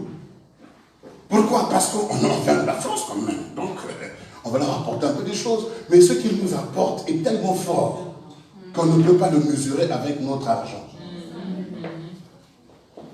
Il y en a une qui a dit, oh, je suis ému. Pourquoi? Parce qu'une sœur lui a offert une tenue. Elle dit, ah, j'aime bien ta tenue. Sur place, la sœur. Et elle a pleuré. Elle dit, je suis ému. Et comme l'Ivoirien, l'Africain ne connaît pas toujours c'est quoi être ému. Il dit, c'est quoi ému là, c'est quoi? Et elle voit la personne pleurer. Il dit, c'est ça ému là, c'est ça. Il dit, mais là on t'a pas tapé, tu pleures. Mais ça on te tape, tu vas comment? Alléluia. Vous savez, frères et sœurs, provoquons Dieu. Devenons des semeurs. Donnez-moi la main vivante. Le premier lieu de semence, d'abord dans ce panier-là, pour l'œuvre de Dieu. Je veux semer pour l'œuvre de Dieu. Mettez Dieu à l'épreuve. Ce n'est pas moi que vous mettez à l'épreuve, c'est lui que vous mettez à l'épreuve. La Sunamite, elle a fait ça. L'homme de Dieu est venu de loin. Qui? Maman Yacinthe est bénie déjà, le papa Kitoko. Nous a reçus, on a bien mangé. Et il a béni la maison. Maintenant, si ce couple va en Abidjan, et qu'il apprenne simplement que ce couple est arrivé, voilà. Qu'est-ce qu'il ne va pas faire? La semence, je vous assure, elle parle. Plus que même des prières. Mais vous n'êtes pas des semeurs, vous êtes des consommateurs. Voilà pourquoi nous avons un grand problème au niveau de la récolte. Je vous assure que notre salaire ne nous suffit pas. On peut provoquer des situations qui vont bouleverser Dieu. Ah. Est-ce que vous avez lu la Bible avec moi, là, le passage de livre de 2 Rois?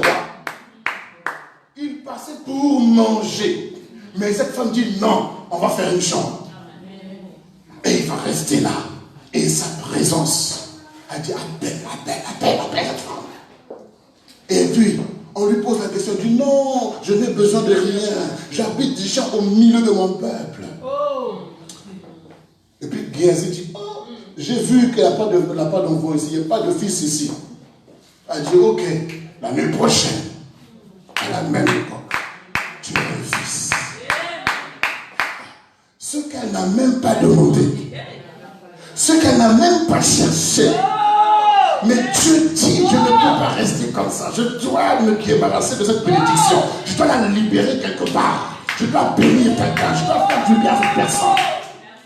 David, il est assis sur son trône.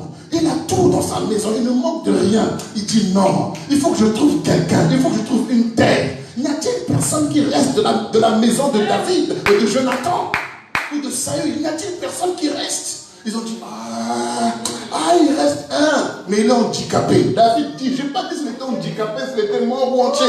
Ramenez-le, appelez-le. Oh, la semence crie. La semence crie, appelez-le. La prière crie, appelez-le. La supplication crie, appelez-le. Mais quand tu n'as rien fait, comment tu veux qu'on t'appelle? Oh Dieu puissant. Dieu m'a posé une fois cette question. Je vous dis, que veux-tu que je te fasse?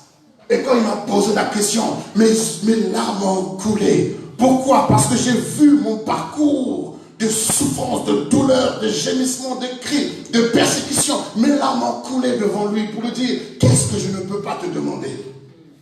Oh my God. Qu'il faut que le Seigneur un jour te pose la question dans ta marche. Et ce matin, il te pose la question, que veux-tu que je te fasse? Tu n'arrêtes pas de te lamenter, tu n'arrêtes pas de pleurer. Qu'est-ce que tu cherches? Pour toi qui as posé des actes, qui as tant prié, que veux-tu que le Seigneur fasse pour toi? Que veux-tu qu'il le fasse? Le Seigneur est sur le point d'accomplir un miracle. Mais le problème, c'est, vous savez, lorsqu'on ne témoigne pas, on a l'impression que Dieu n'agit pas dans la vie des gens. Il y a des choses que Dieu fait dans vos vies. Personne n'ose prendre le micro pour témoigner. Vous avez même honte de ce qu'il fait. Comment voulez-vous qu'il vous donne davantage quand vous ne savez pas remercier le Seigneur pour les petites choses que tu considères petites qu'il fait pour toi? Quand est-ce que tu vas pouvoir témoigner pour dire merci au Seigneur? Même si tu bégayes, on s'en fiche. Nous, le plus important, qu'on reçoive le témoignage. Même si tu sais dire le ou là à la place de là ou le, on s'en fiche. Le plus important est que le message passe et que le témoignage soit rendu. Que veux-tu que le Seigneur fasse pour toi? Il est temps que tu te disciplines. Il est temps que tu réfléchisses. Il est temps que tu pries. Il est temps que tu supplies. Il est temps que tu poses des actes. Passe de la consommation à la semence. Sois un semeur. Donne-moi la main de semeur. Un bébé a dit amen. Elle va semer beaucoup de bébons. Alléluia. Il faut, il est temps que l'on s'aime. Il y a des églises, surtout chez les anglophones. Lorsqu'on dit c'est l'heure de s'offrande, les gens commencent à crier Alléluia. Ils acclament. Il y a des témoignages qui te font dire, mais attends, est-ce que ce sont des choses qui sont réelles qui se passent sur la terre? Un homme est venu dans une convention et il n'avait rien. Et il dit, c'est l'heure des offrandes. Ce que tu as, offre à Dieu. La personne a baissé la tête, a commencé à pleurer. Il dit, Seigneur, je n'ai rien. Qu'est-ce que je peux t'offrir? Et quand il disait, il n'a rien, le Seigneur lui montre ses chaussures. Et il est venu à pied. Il a enlevé ses chaussures. Il a mis dans le panier. Et il est resté là en louer Dieu. Quand il sort de là, il reçoit tout par deux. Des voitures par deux, sauf les femmes. Des terrains par deux.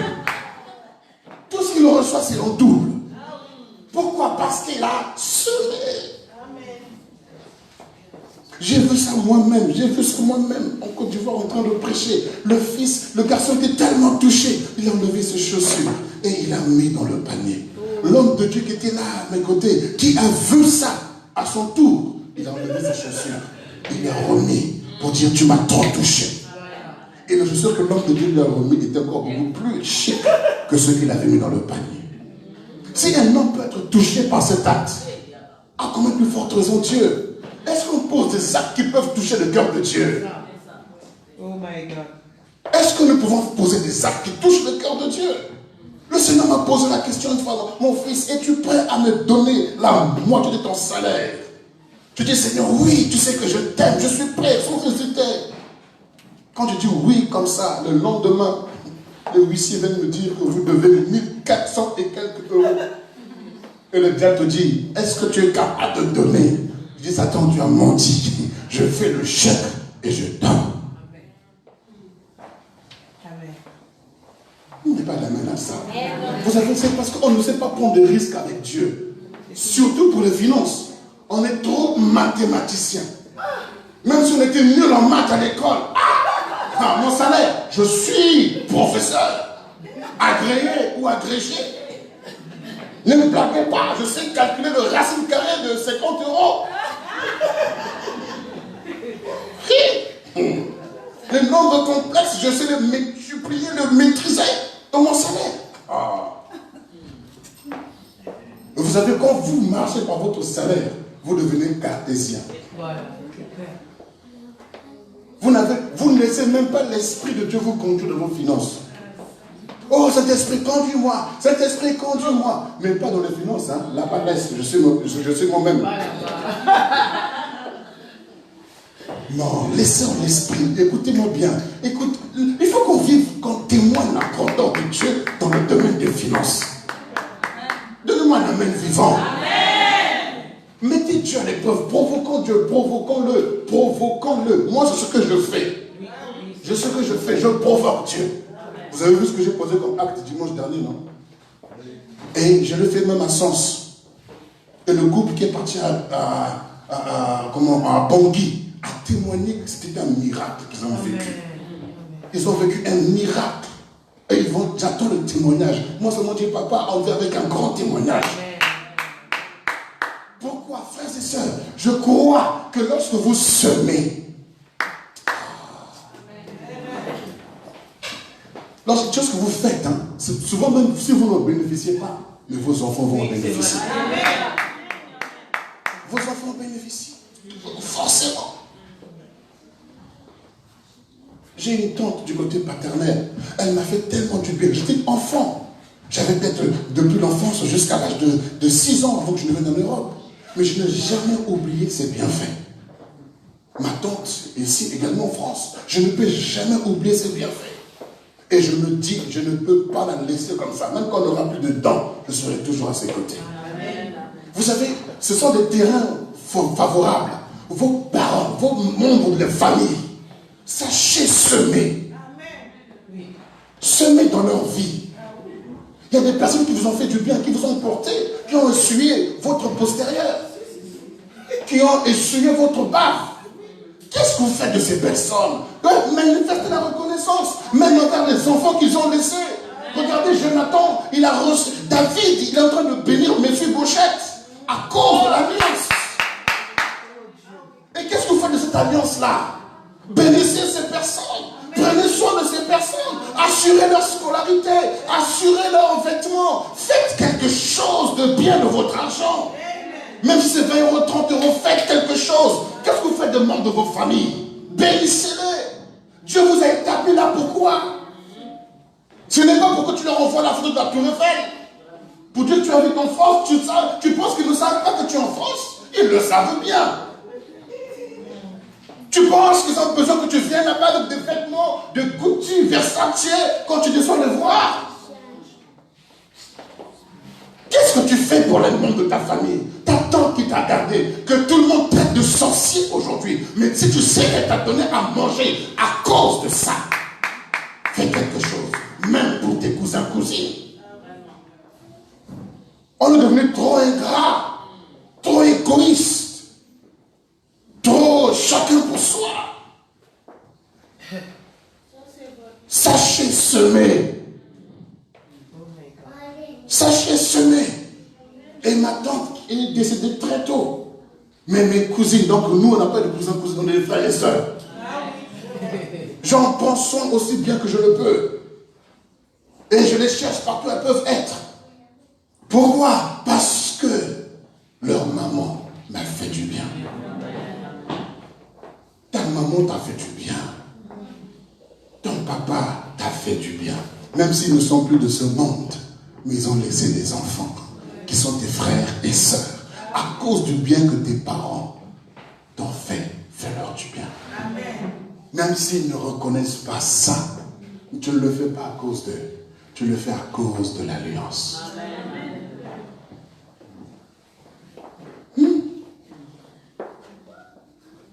Un silence, hein? C'est fort. Vous savez, la Bible dit que Dieu est le même hier, aujourd'hui et éternellement. Il ne change pas. Mais pourquoi nous, ces enfants, nous changeons?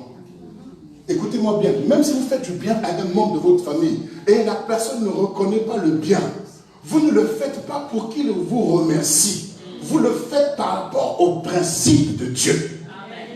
Dieu vous le rendra. Si vous attendez la reconnaissance des hommes, vous allez être déçus et vous allez devenir, au lieu de commencer par alpha, vous allez commencer par bêta. Alléluia. Soyez les mêmes. Ne changez pas parce que les hommes changent. Soyez constants dans ce que vous faites.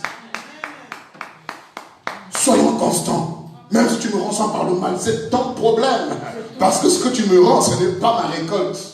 Ça, ce n'est pas ma récolte. Ça, ce sont les mauvaises herbes qui poussent. C'est tout. Parce que lorsque tu sonnes quelque part, il y a des mauvaises herbes qui vont te faire pousser. Mais les mauvaises herbes ne peuvent pas t'empêcher de récolter ce que tu as semé. Tu dois couper ça. Tu coupes ça par la prière. Au nom de Jésus, je me libère de toutes ces choses. Quelle que soit la parole d'ingratitude, je rejette cela de mon cœur. Au nom de Jésus, je garde la semence, je garde. Parce que je sais que je veux récolter. Bartimée a semé la prière. Et il y a eu des mauvaises herbes qui sont poussées. Tais-toi, tais-toi, tais-toi pour l'étouffer. Mais il a dit non, ma semence est trop forte, elle est puissante. Elle va créer encore plus fort. Faites parler votre semence, faites parler votre argent, faites parler votre argent. Le Seigneur dit à Abraham, offre-moi ton fils, celui que tu aimes, Isaac. Isaac a parlé. Papa, voici le feu, voici le bois, mais où est l'Holocauste? Il faut que ton offrande parle.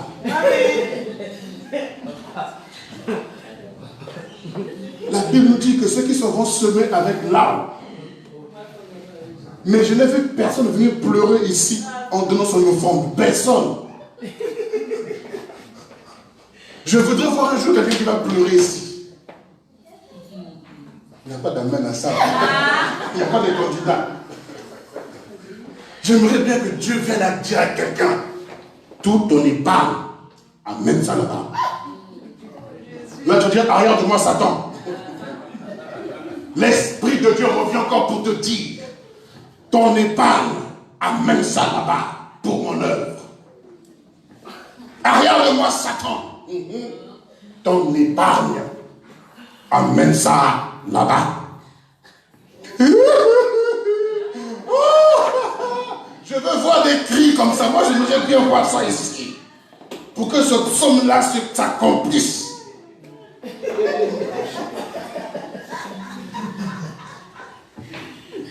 Il n'y a pas d'amen à ça.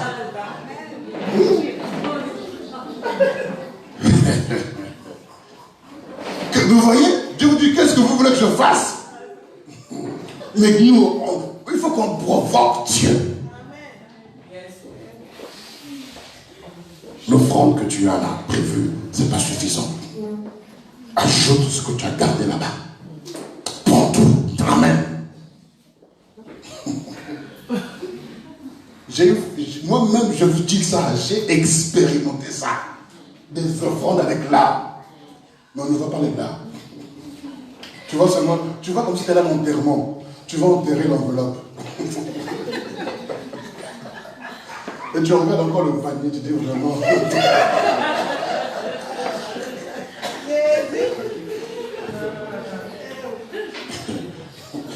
Écoutez, même là en Martinique, encore plus récent. En Martinique, je suis en train de prêcher. J'étais le dernier orateur. Je prêchais. Les gens étaient tellement touchés par la parole. Les gens venaient mettre des billets de banque, des billets de banque, des billets de banque, plusieurs. Et à la fin, je m'assois. On va me donner. L'enveloppe blanche ne pouvait pas contenir ce qu'on avait apporté. On a pris une enveloppe kaki. Et on a mis tout dedans. Et j'ai vu dedans, il y avait une enveloppe. Donc on ne connaît pas le montant qu'il y avait dedans. Mais on a mis dans l'enveloppe kaki. Maintenant, on vient de déposer ça à ma droite. Maintenant, c'est l'heure des offrandes. Je dis, bon, je vais ouvrir l'enveloppe pour mettre un billet dedans. Voilà la voie. Prends pas un billet, mets tout dedans. Prends l'enveloppe et mets tout dedans. Tu veux récolter, mets tout dedans. J'ai pris seulement, j'ai mis là-bas. Et le gars te dit, ah, tu n'as même pas compté, il y avait combien en tout. En plus, dans ces billets-là, il y avait une enveloppe. C'est-à-dire que l'enveloppe, c'était plus que ce que... Ah, j'ai dit, ah, vraiment, ah. Et qu'est-ce qui se passe? Ben, c'est comme ça, on accepte, on laisse. Et quand je monte pour aller au bureau, l'homme de Dieu me dit, qu'est-ce que tu veux me faire? Tu veux que j'ai des problèmes avec Dieu? Ton onction que tu as déployée là-bas, tu veux que je garde? Pardon, reprends ton enveloppe.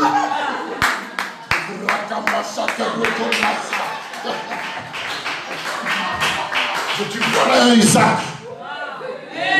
Voilà un Isaac.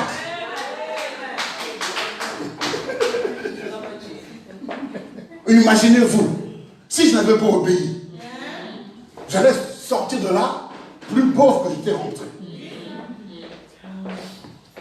Et vous savez ce qui s'est passé le lendemain encore, on m'a dit de prêcher. Et là, quand j'ai prêché, c'était encore plus terrible. Mais là, j'ai dit, ça c'est pour l'œuvre de Dieu. Frères et sœurs, apprenons à faire confiance à Dieu. Faire confiance en Dieu, c'est voir Dieu partout. Même dans les finances. Demandez à la comptable, l'enveloppe du dimanche dernier, c'était pas petit. Hein. C'était pas trop grand non plus, mais c'était quand même. Mais Dieu te dit, ça, ce n'est pas pour mettre en banque. Ça, c'est pour semer. Je crois en la puissance de la semence. Qui est semeur ici? Vous levez la main bizarrement là. Qui est consommateur? Ne mentez pas, tout le monde est consommateur ici. Sinon ton frigo est vide. Montre-moi ton frigo et je dirai qui tu es. Montre-moi ton congélateur et je te dirai qui tu es. Mais au jour d'aujourd'hui, qu'est-ce que tu veux que le Seigneur fasse pour toi? Il est temps que tu réunisses tous tes efforts pour demander à Dieu ce que tu veux. Un jeune homme comme Salomon, Dieu lui dit, demande-moi ce que tu veux. Et le Seigneur, Salomon dira, ah Éternel, tu as exercé tant de bienveillance envers mon père David. Tu as tellement été excellent avec lui. Et tu m'as choisi parmi tant des fils. Tu m'as choisi. Qui suis-je, moi, enfant que je suis, pour diriger ton peuple? Accorde-moi la sagesse et l'intelligence afin que je veille sur ton peuple. Dieu encore est touché par la prière. Il a dit, tu ne m'as pas demandé que j'extermine tes ennemis. Tu ne m'as pas demandé que je te donne la paix. Tu ne m'as pas demandé des richesses. Mais moi, je te donne non seulement la sagesse et l'intelligence, mais je t'accorde encore des richesses. Waouh! Vous voyez donc la demande de Salomon, Dieu s'attendait seulement à ce que Salomon dresse une liste. Donne-moi la paix, que mes ennemis meurent, que les sorciers de ma famille meurent. Non, il n'a pas dit tout ça. Accorde-moi la sagesse et l'intelligence. Il dit pour que je prenne soin de ton peuple. Oh, quand tu touches le peuple de Dieu, tu touches son cœur. Et quand tu touches son cœur, il dit, ah, j'ajoute. C'est pourquoi je dis au Seigneur, je veux la stabilité. La stabilité, Seigneur. La stabilité. Et je suis sûr que je suis exaucé. Et toi, le Seigneur te pose la question. Que veux-tu qu'il fasse pour toi? Il a posé la question à la femme qui avait perdu son mari, la veuve, et qui avait 2 enfants qui devaient être esclaves. La Sunamite, on lui a posé la question. Que veux-tu? Le Seigneur s'est adressé à Salomon. Que veux-tu que je te donne? Demande-moi. Et le Seigneur Jésus pose la question à Bartimée. Que veux-tu que je te fasse? Il n'a pas changé. Ce matin, le Seigneur te pose la question. que veux-tu que je te fasse? Alors chacun va se lever sur ses pieds et va répondre à la question. Dans la prière, dans des supplications, dans des actions de grâce, chacun va dire à Dieu ce qu'il veut. Chacun va répondre à la question ce matin. Et si tu sais ce que tu veux que le Seigneur fasse pour toi, concentre-toi réellement, sois consacré. Donc totalement, livre-toi totalement au Seigneur. Ne permets rien, à rien ni à personne de casser, de détruire cet élan que tu as.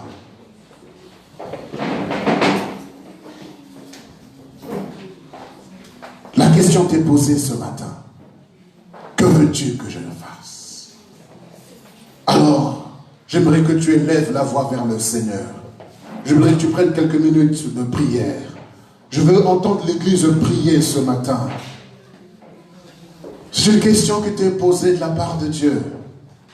Malgré que peut-être que tu ne fais pas ce qu'il faut pour que tu entendes ou que la question te soit adressée. Mais le Seigneur t'a vu dans ta position. Il a entendu tes murmures aussi. Il a entendu tes plaintes. Il a vu ton découragement. Il a vu ton relâchement. Pour te dire, qu'est-ce que je ne fais pas pour toi? Au point où tu me négliges de la sorte. Tu me méprises de la sorte. Que veux-tu que je fasse pour toi? Pour que tu retrouves ta stabilité, ton équilibre, ton amour, ta percée, ton amour, ton zèle pour le Seigneur. Que veux-tu que je fasse pour toi? Que veux-tu que je fasse? Le Seigneur t'adresse la question ce matin. La réponse t'appartient. La réponse est tienne. Alors j'aimerais que tu élèves la voix. Personne ne peut prier à ta place. Personne ne peut intercéder à ta place. Personne ne peut répondre à la question à ta place. J'aimerais que tu élèves la voix. Élève la voix. Prie maintenant. Parle au Seigneur. Réponds-lui. Regarde au Seigneur ce matin. Regarde, il est présent. Il est là ce matin. Réponds de tout ton cœur. Dis-lui sincèrement. Sois vrai, sois vrai, sois vrai. Sois sincère. Sois sincère. Et tu comprendras que ta prière ce matin va changer ton environnement, va changer ton espace vital, va changer ta façon de faire les choses. Que veux-tu que je fasse pour toi, mon fils? Que veux-tu que je fasse pour toi, ma fille? Qu'attends-tu de l'Éternel? Qu'attends-tu du Seigneur qu'il fasse pour toi?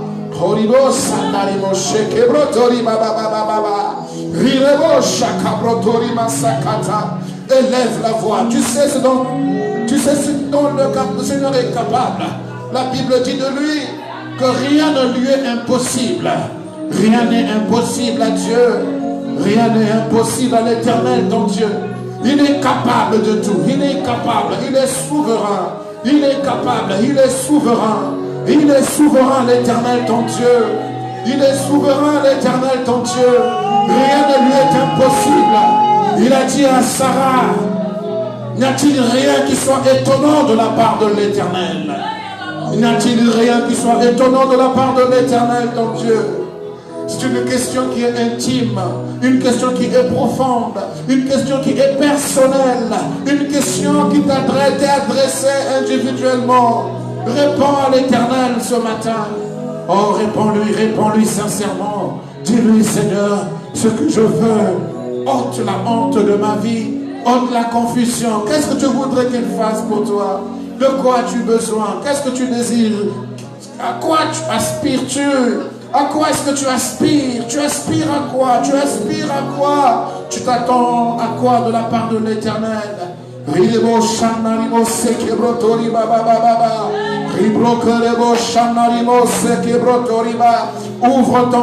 Ouvre ton cœur, parle-lui sincèrement, parle-lui ouvertement. Ne retiens pas tes mots, ne retiens pas tes paroles. Tu sais ce qui ronge ton cœur, tu sais ce qui te fait souffrir, tu sais ce qui te fait gémir, tu sais ce qui t'amène à souvent te relâcher, à baisser les bras, à vouloir abandonner, à vouloir reculer. Oh, dis-lui cela, dis-lui ta douleur, dis-lui sincèrement ce que tu attends de lui. Oh, note la date d'aujourd'hui. en ce dimanche 26 mai 2019, note la date d'aujourd'hui. Il est le Dieu des miracles. Il est le Dieu du changement. Il est le Dieu qui prend les indigents de la poussière et qui les place parmi les grands. Il a fait cela avec Méphibosheth. Il était indigent, il était dans la poussière, Méphibosheth. Mais il l'a retiré de là et il l'a établi parmi les grands, à la table du roi, à cause de l'alliance. Tu as une alliance qui est plus forte que celle de David et Jonathan. Tu as une alliance qui est plus forte que celle d'Abraham. Tu as une alliance qui est plus forte que celle d'Israël. Ton alliance est une alliance de sang, l'alliance en Jésus, une alliance en Jésus, à cause du sang qui a coulé, à cause de l'alliance ce matin. Approche-toi, approche-toi du trône de la grâce, approche-toi du trône de la grâce. Ouvre-lui ton cœur, dis-lui ce que tu attends de lui, dis-lui ce à quoi tu aspires. Fils de David, a dit Bartimée, aie pitié de moi. Il lui a dit, que veux-tu que je te fasse?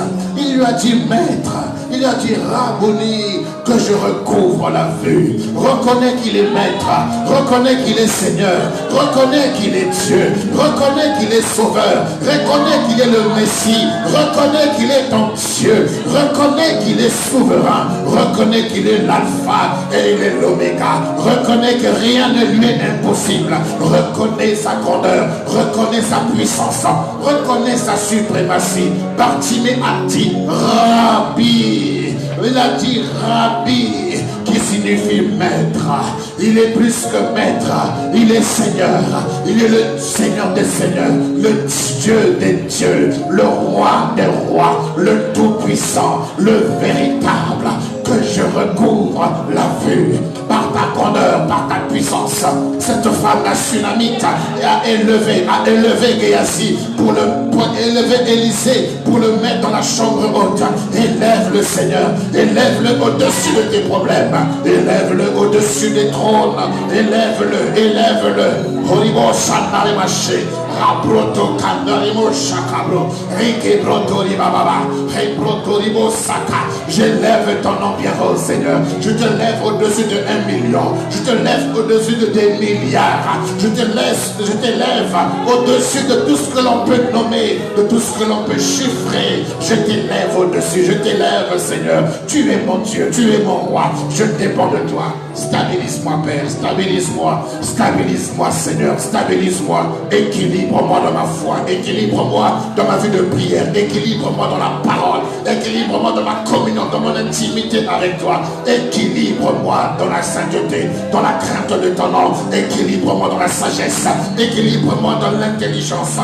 Équilibre-moi. Stabilise-moi, Seigneur. Affermis mes pas, Seigneur Dieu. Que je ne tangue pas, que je ne chancelle point, que je ne change pas, Seigneur Dieu. Tu m'as déjà changé. Que je reste tel que tu veux que je sois réellement. Seigneur, stabilise-moi dans mon ministère. Stabilise-moi, oh Dieu. Tu sais que ce bâtiment, Seigneur, ah oui, est un grand défi. Stabilise-moi, stabilise-moi, Seigneur. Regarde tous ces hommes, toutes ces femmes, Seigneur, que tu envoies vers moi, que je dois orienter, que je dois enseigner, que je dois éduquer, encourager, que je dois conseiller. Seigneur, je ne peux pas le faire étant dans le déséquilibre total, étant instable, c'est pas possible. Seigneur, stabilise-moi, oh grand Dieu, afin que je coordonne toutes les églises que tu m'as confiées, tous les ministères que je dois conseiller, orienter. Oh Seigneur, tu sais que la sagesse du pauvre n'est jamais écoutée. Oh mon Dieu, tu m'as accordé la sagesse et l'intelligence, tu m'as accordé ta parole, tu m'as accordé ta pensée. Alors Seigneur, stabilise-moi davantage. Stabilise-moi, oh grand Dieu, afin que l'on voie ta gloire au travers de ma vie, que l'on voit ta sagesse au travers de ma vie, que l'on voit, Seigneur, ton cœur au travers de ma vie, que l'on voit ta pensée au travers de ma vie, que l'on voit ton amour au travers de ma vie, que l'on voit ton pardon au travers de ma vie, que ton peuple, Seigneur, oh oui, soit abreuvé, soit nourri, soit équilibré, soit orienté au travers de ma vie. Équilibre-moi, stabilise-moi, Seigneur, stabilise-moi. Horibo Shanarimo Saka, Reiki Brotorimo Ouvre ton cœur, parle au Seigneur ce matin. Pourquoi tu te retiens? Ne retiens rien, ne retiens rien, ne retiens rien. Libère ton cœur. Oh Seigneur. Oh Jésus. Stabilise-moi, Seigneur. Stabilise-moi, Seigneur. Stabilise-moi. Équilibre-moi, Seigneur, pour ta gloire. Merci, Jésus. Merci, Seigneur. Tu es Dieu. Tu es souverain. Tu ne changes pas. Tu es immuable. Nous avons confiance en toi. J'ai confiance en toi, Seigneur. Je m'accroche à toi. Je m'attache à toi. Je vais progresser et m'épanouir davantage en toi, Seigneur. Alléluia. Merci, Jésus. Merci, Seigneur. Alléluia.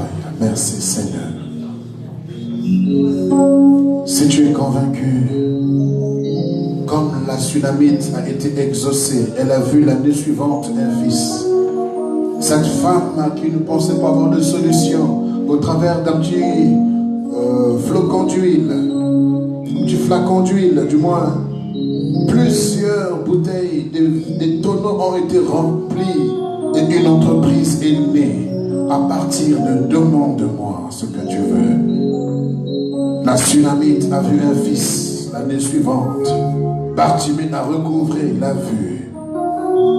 Ton Dieu n'a pas changé.